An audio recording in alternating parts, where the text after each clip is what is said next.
Everyone, तो कल bank Nifty को हम किस तरह से ट्रेड कर सकते हैं वो देख लेते हैं। आज तो मार्केट जो है बिल्कुल ही साइडवेज है, क्योंकि आप देखेंगे कि कोई क्लियर मूव नहीं है। ये स्विंग क्रिएट किया है बैंक निफ्टी ने, और अगर कंसिडर किया जाए तो ये भी स्विंग है।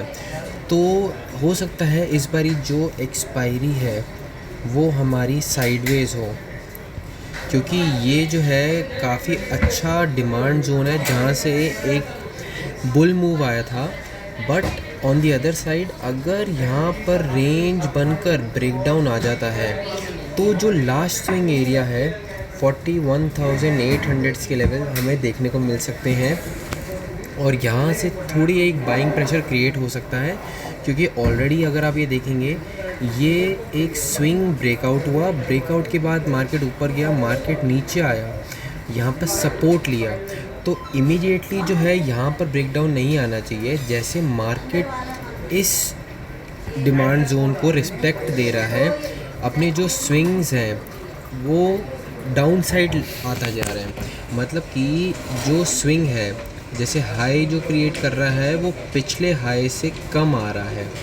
तो इसी तरीके से यहाँ पर भी अगर हमें रेंज बनती हुई नज़र आए या प्राइस स्ट्रक्चर चेंज हो, सपोज़ प्राइस इधर आता है, रिवर्सल लेता है, दोबारा प्राइस सपोर्ट जोन पे आता है, फिर एक जो हाई क्रिएट करता है वो लोअर हाई क्रिएट करता है और ब्रेकडाउन देता है, तो हमें ये वाला जो स्विंग एरिया है जहाँ से एक अपमूव आया था 41,580 के लेवल्स भी देखने को मिल सकते हैं।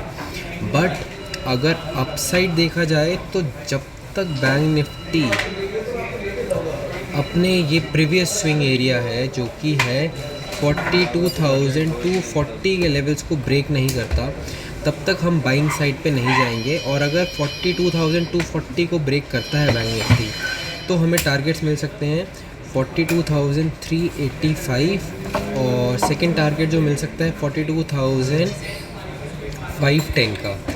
और अगर ये भी ब्रेक हो जाता है तो ये जो हमारा जो एरिया है एक सप्लाई जोन का 42,708 से लेकर 42,910 तक का जो हमारा सप्लाई जोन है, हमें ये टारगेट्स भी देखने को मिल सकते हैं।